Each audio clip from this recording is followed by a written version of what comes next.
ನಮಸ್ಕಾರ. ಇವತ್ತಿನ ಈ ವಿಡಿಯೋದಲ್ಲಿ ಪ್ರಶ್ನೆ ಏನಪ್ಪಾ ಅಂತ ಅಂದರೆ, ಮೇಡಮ್ ಈಗ ಕೈಮದ್ದಿನ ಬಗ್ಗೆ ತಿಳಿಸ್ಕೊಡ್ತಾ ಇದ್ದೀರಾ, ನೀವು ಕೈಮಸಿಯ ಬಗ್ಗೆನೂ ಕೂಡ ತಿಳಿಸ್ಕೊಡ್ತಾ ಇದ್ದೀರಾ. ಈ ಕೈಮಸಿಯನ್ನು ಮನೆಗಳಿಗೆ ಹಚ್ಚಿದಾಗ ಆಗುವಂತಹ ತೊಂದರೆಗಳ ಬಗ್ಗೆನೂ ಕೂಡ ಹೇಳಿದ್ದೀರಾ. ಈ ಕೈಮಸಿ ಹಚ್ಚಿದಾಗ ನಾವು ನಾವೇ ಸ್ವತಃ ಏನಾದರೂ ಪರಿಹಾರ ಮಾಡ್ಕೋಬಹುದಾ, ಅಥವಾ ನಿಮ್ಮ ಹತ್ರನೇ ಬಂದರೆ ಅದನ್ನು ಪರಿಹಾರ ಮಾಡಿಕೊಡ್ತೀರಾ ಅಂತೇಳಿ ಕೇಳಿದ್ದಾರೆ. ನೋಡಿ, ನಮ್ಮ ಹತ್ರ ಬಂದಾಗ್ಲೂ ಕೂಡ ಅಷ್ಟೇ, ಇದು ಎಷ್ಟು % ಇದೆ, ಏನು ಯಾವ ಥರ ತೊಂದರೆ ಆಗ್ತಿದೆ, ಇದ್ರ ಮೂಲ ಏನು, ಯಾವ ದಿಕ್ಕಿನಿಂದ ಬಂದಿದೆ, ಏನೆಲ್ಲ ಸಮಸ್ಯೆ ಆಗ್ತಾ ಇದೆ ಅಂತೇಳಿ ತಿಳ್ಕೊಂಡಿದ್ದಾದ್ಮೇಲೆ ಪರಿಹಾರ ಹೇಳೋದಕ್ಕೆ ಸಾಧ್ಯ ಆಗುತ್ತೆ.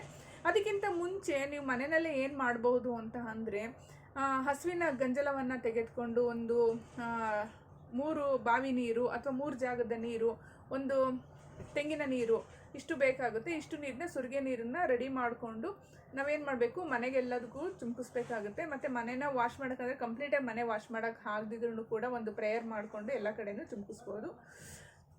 ಈ ಥರ ಮಾಡೋದ್ರಿಂದನೂ ಕೂಡ ಅಷ್ಟೇ ಅದು ಒಂದು ಹೈ ಲೆವೆಲಲ್ಲಿ ತೊಂದರೆ ಕೊಡೋ ಅಂಥದ್ದು ಸ್ವಲ್ಪ ಕಡಿಮೆ ಆಗ್ತಾ ಬರುತ್ತೆ, ಹೋಗ್ತಾ ಹೋಗ್ತಾ ಕಡಿಮೆ ಆಗಬಹುದು. ಮತ್ತು ಇದ್ರ ಜೊತೆಯಲ್ಲಿ ಒಳ್ಳೆ ಸಾಂಬ್ರಾಣಿ ಹೊಗೆಯನ್ನು ಮೂಲೆನಲ್ಲೆಲ್ಲ ಹಾಕ್ತಾಯಿದ್ರು. ಮತ್ತು ಬಾತ್ರೂಮ್ಗಳಲ್ಲಿ ಹೆಚ್ಚಾಗಿ ಹಾಕ್ತಾಯಿದ್ರು. ಯಾಕೆ ಅಂದರೆ ಬಾತ್ರೂಮಿಂದ ತುಂಬ ಒಂದು ನೆಗೆಟಿವ್ ಎನರ್ಜಿ ಅಟ್ಯಾಕ್ ಆಗುವಂಥ ಚಾನ್ಸಸ್ ಇರುತ್ತೆ ಅಂಥೇಳಿ ಇದನ್ನೆಲ್ಲ ಮಾಡ್ತಾಯಿದ್ರು. ಹೋಮ ಹವನಗಳನ್ನೆಲ್ಲ ಮಾಡ್ತಾಯಿದ್ರು.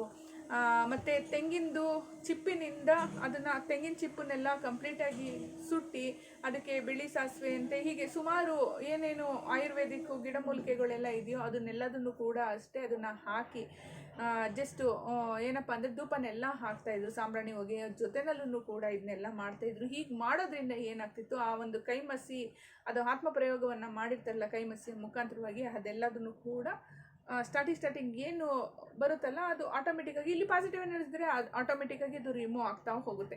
ಸೊ ಹಾಗಾಗಿ ಆ ಥರದ್ದೆಲ್ಲ ಮಾಡ್ತಾಯಿದ್ರು. ಆದರೆ ಈಗಿನ ಒಂದು ಜನ್ರೇಷನಲ್ಲಿ ಇದೆಲ್ಲ ಮಾಡೋದಕ್ಕೆ ಟೈಮನ್ನು ಕೂಡ ಇರೋದಿಲ್ಲ, ಮಾಡೋದಕ್ಕೂ ಕೂಡ ಆಗ್ತಾ ಇರೋದಿಲ್ಲ.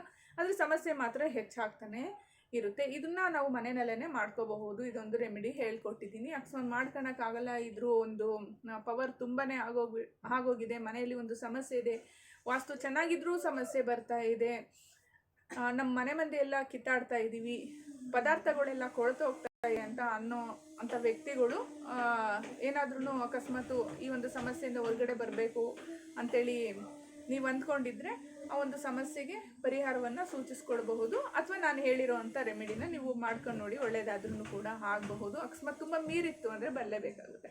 ನೋಡಲು ವೀಕ್ಷಕರು, ಇವತ್ತಿನ ಈ ವಿಡಿಯೋ ಅಷ್ಟೇ ಲೈಕ್ ಮಾಡಿ, ಇನ್ನಷ್ಟು ವೀಡಿಯೋಸ್ಗಳನ್ನ ನೋಡಬೇಕು ಅಂದರೆ ಸಬ್ಸ್ಕ್ರೈಬ್ ಮಾಡ್ಕೊಳ್ಳಿ. ನೆಕ್ಸ್ಟ್ ಇನ್ನೊಂದು ಒಳ್ಳೆಯ ವಿಡಿಯೋದೊಂದಿಗೆ ಭೇಟಿಯಾಗೋಣ. ನಮಸ್ಕಾರ.